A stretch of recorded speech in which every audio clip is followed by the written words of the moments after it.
Hi there, everyone. Thank you so much for joining me on Meditation Minute with Marianne. Today, we are going to discuss dementia. Well, I'm going to discuss it, and I'm hoping that you will also join me in a meditation.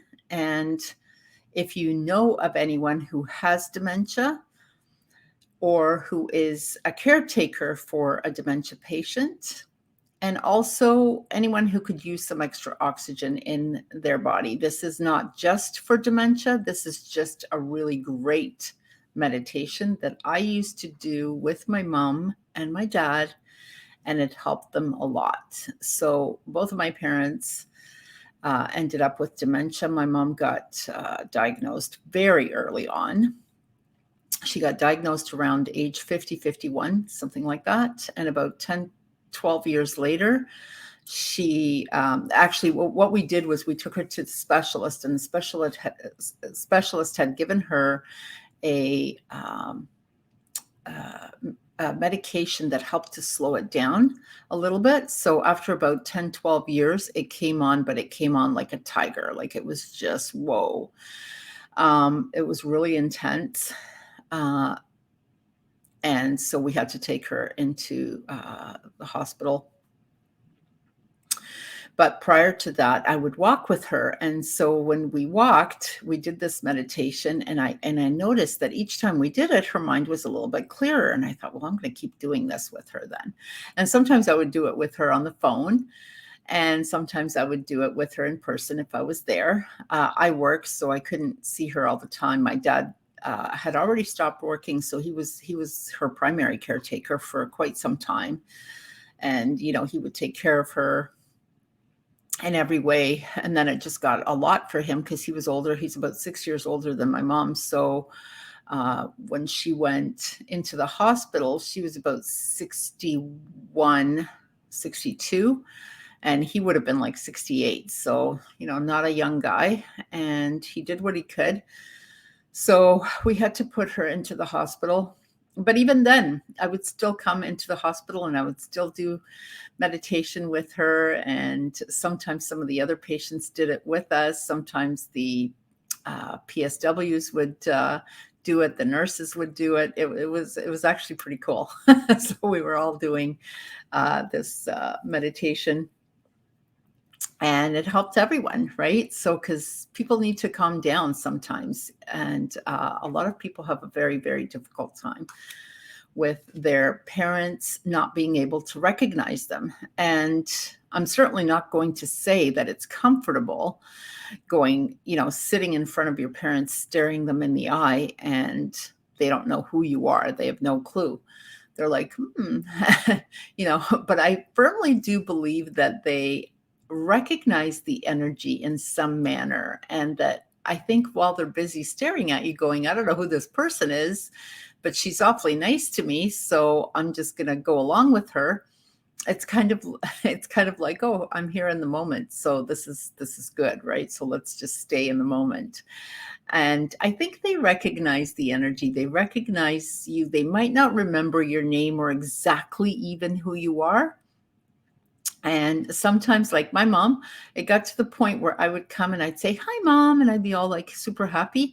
And she'd be happy too. If I was like not feeling well that day, which, I mean, if I was physically not well, I just wouldn't go. You can't. The nursing home people, first of all, you shouldn't be anywhere near them anyways.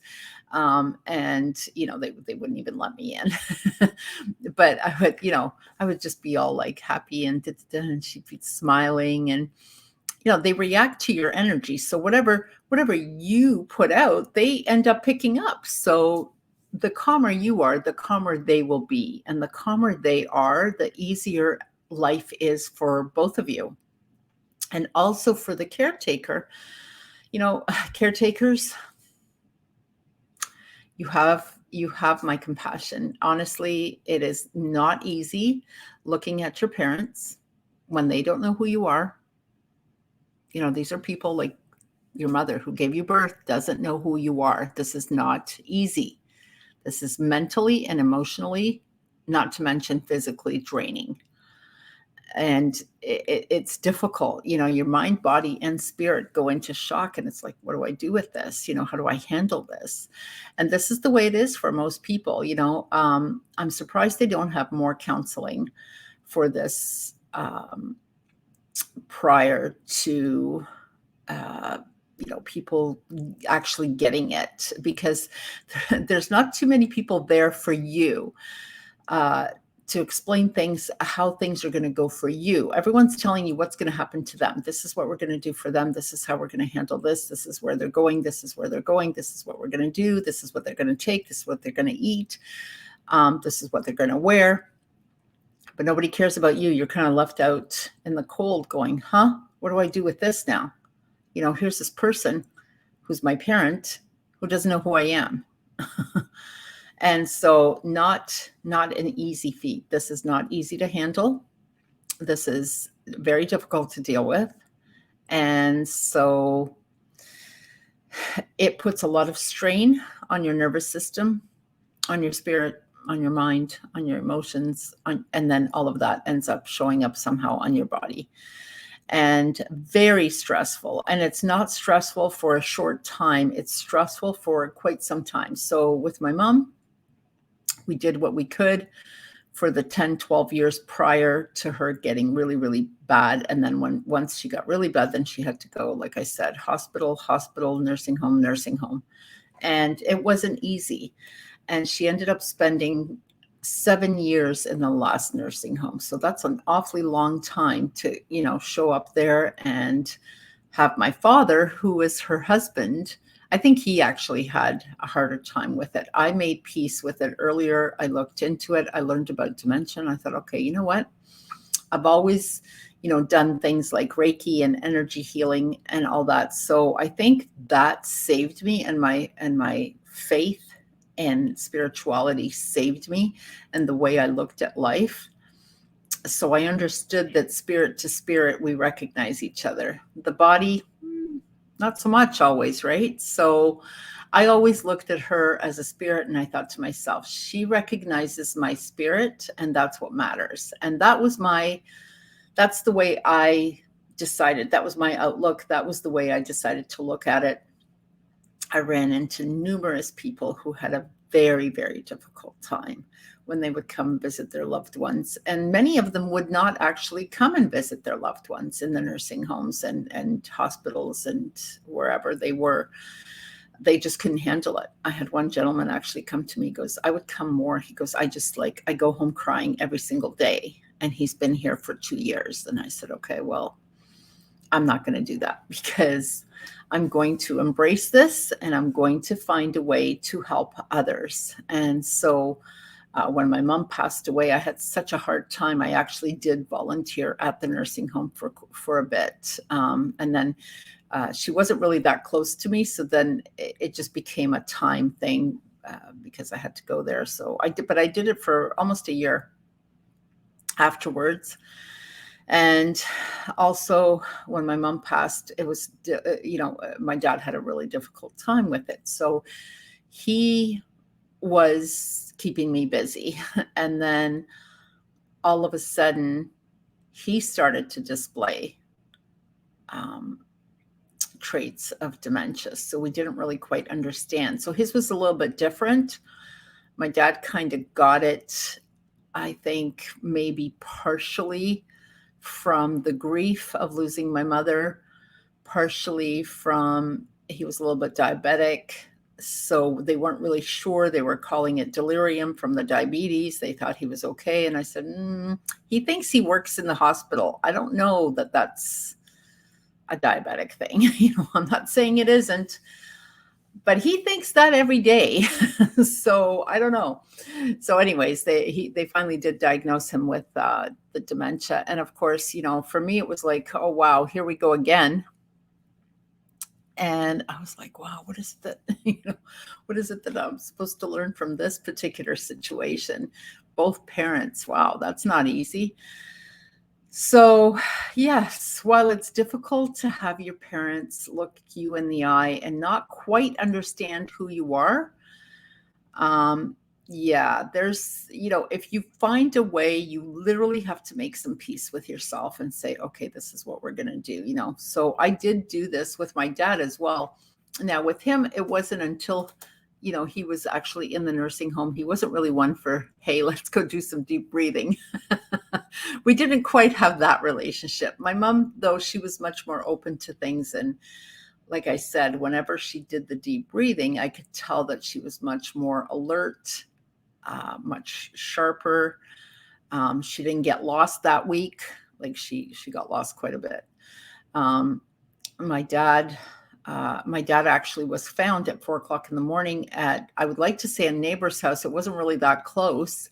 And the police called me and she had to bring him into the hospital, because I guess that's what they do when they find them. And he didn't know where he was. He didn't know where he lived. He didn't know anything. So this is a very common thing that happens with people with dementia. And so also, while my dad was in the hospital, and I can laugh about it now because it's not so funny at the moment, but afterwards it was kind of funny, because when he came back, it was hilarious.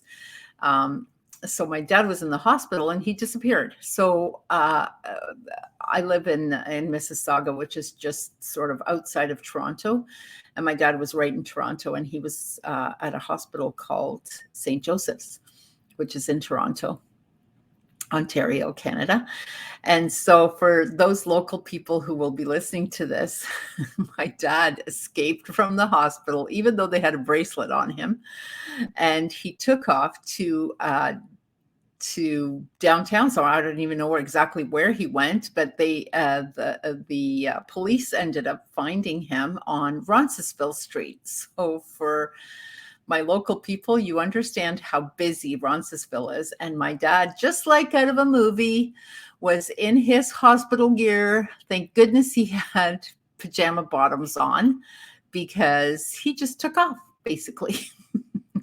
What happened is he had somehow gotten on an elevator, escaped downstairs, and they found him and they took him upstairs. And while they were so what happens is the old bracelet gets deactivated. So they were taking off the old bracelet to give him a new one. And in the meantime, he took off and escaped. And that's when the police found him. So I had just come straight from work, because I went to go visit him every day. And I arrive and the hospital staff was like freaking out. They're going, "Oh, you can't go anywhere. You can't go anywhere." I'm like, "What do you mean?" I go, "What's happening? Where's my dad? Is he okay?" And they're like, "He's okay. Just so you know, he just got picked up by the police on Roncesvalles. He escaped, but they're bringing him back." And I'm like, "Okay." And I was really calm, and they're all like going, "Oh my gosh, what is she going to do?" Anyways, fast forward to my dad. Elevator opens and there's my dad with, two police officers, one on each side, because he is 6'2", and he was still this was early on, so he still had some really good muscle mass, and he was pretty strong. And he comes out, he's laughing and they're laughing and they're like, "Everything's okay." And I'm like, "Okay, that's good."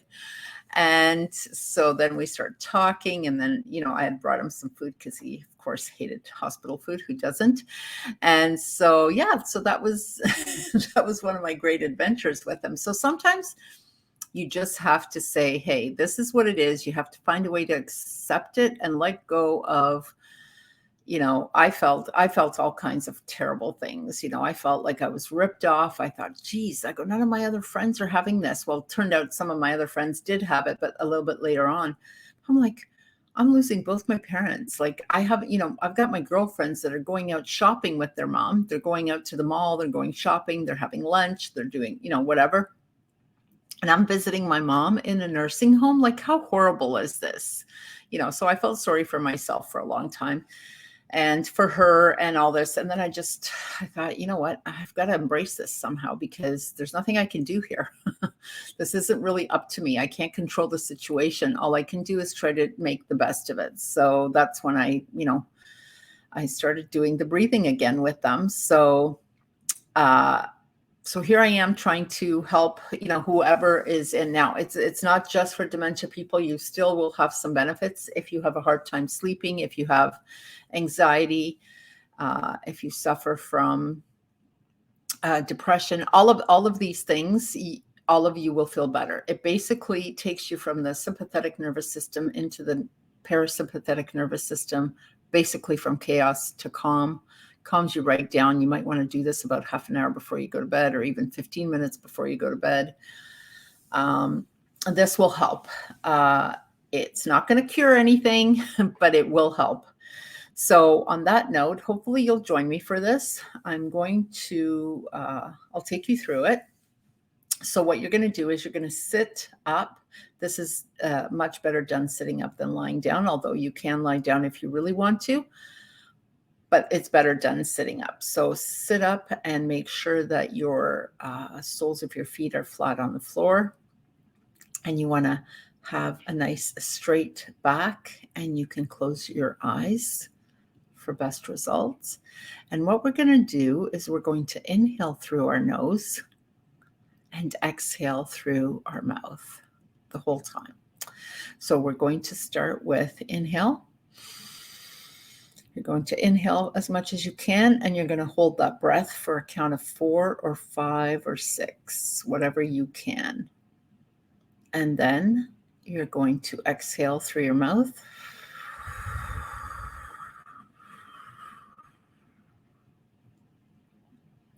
You're going to hold that exhale also for a count of 4, 5, or 6. Then you're going to inhale again through your nose, hold it, and exhale.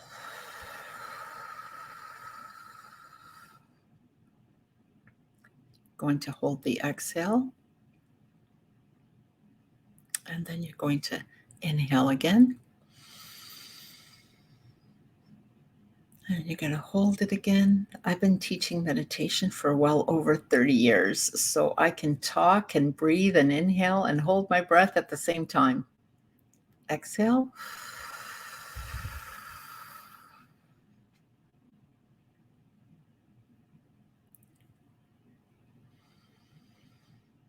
Inhale.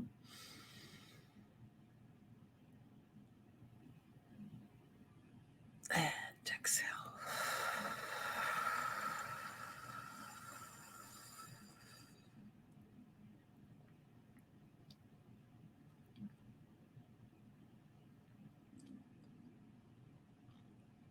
Inhale.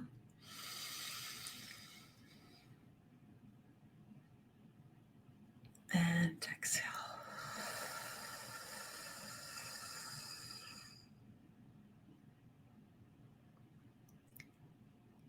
Inhale. If you can only hold it for a count of 2, that's okay too. You'll get there.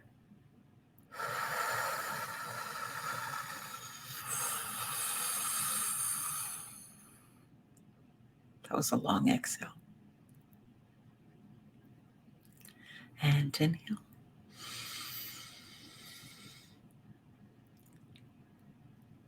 And exhale.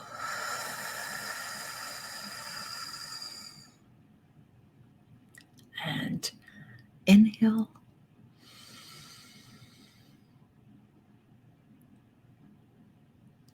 And exhale.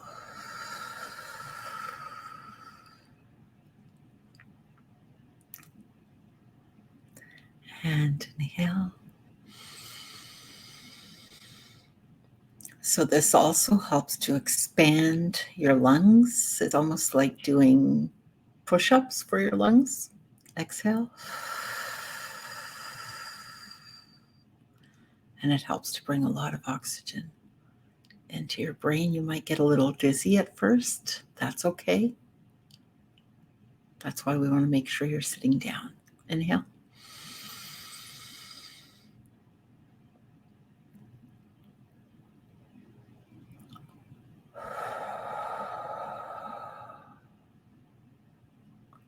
Okay, and now we're going to take one big giant inhale. And exhale powerfully. And inhale. super strong and super deep. And exhale powerfully. And one more big giant inhale. And exhale. I'm going to do a couple more of these, okay? Inhale. And exhale. No holding this time, just inhale. And exhale. And by now, you'll probably notice how much more powerful your lungs are. Inhale. And how much more oxygen you can fit in. And one more. And powerfully exhale. And now shake it out. Shake out your hands. Shake, shake, shake, shake, shake, shake. Good job, everyone. Thank you so much for joining me, for those of you who did. If you are a little dizzy, that's okay. That's normal. That dizziness will slowly go away. Next time, you'll be probably still a bit dizzy and then less and less. So as you're bringing in a lot of oxygen into your body, this is, depending on how dizzy you are, is how much you're lacking oxygen. So if you're a little bit short on oxygen, this is going to help you. So it's going to be good for everyone. Now, the thing that you want to do with this is you definitely want to have quite a bit of water after this. So if you have a good filter, the best filter, I have Kangen. Kangen is the best. And if you can get the super alkaline, that would be great. 9.5 at least. And make sure you have like 2 glasses. Like immediately after this, you want to have at least 1 glass. And then about 10-15 minutes later, you want to have another glass. And so this will also release a lot of toxins out of your body. And so the water helps to escort those toxins out. So you should all feel a little stronger and more energized, while at the same time being much calmer. So for those of you who struggle with sleeping or falling asleep, this might be a great thing to do about 15-20 minutes before you go to sleep, even half an hour. Careful with the water, because then you'll be up peeing all night. Thanks for sharing. And take your vitamins. Take really, really good vitamins. I take USANA. USANA is my favorite vitamin. It's what I do. So I like them so much, I started selling them. So they're really great. If you have any questions about any of that, you can always get a hold of me on my email. I'm on Facebook and LinkedIn and Twitter and Instagram. My email is spiritualtouch11@gmail.com.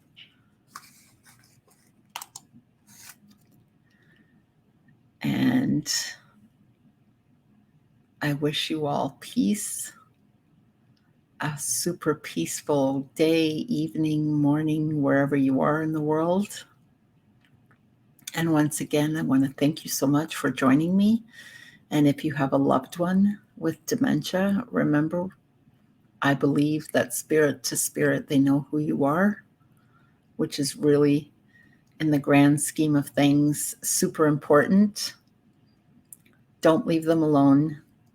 Go visit them while you have them. They still are who they are.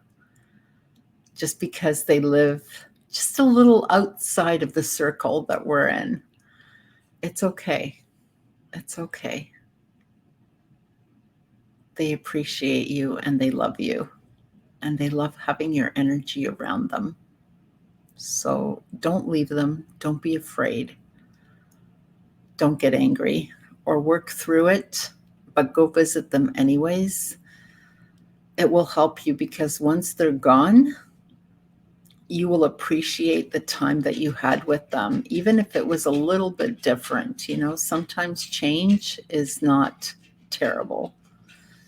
Sometimes change is okay. And it is what it is. So you can't change it. So make some peace with it. Do it for yourself, do it for them, and then go and help another person. There's so much dementia going on right now that almost anywhere you go, you could actually find someone who could use some help with this. So on that note, I hope this helps you. I hope you can share this somehow with other people. Share the breathing, if nothing else. Comfort them in some other way.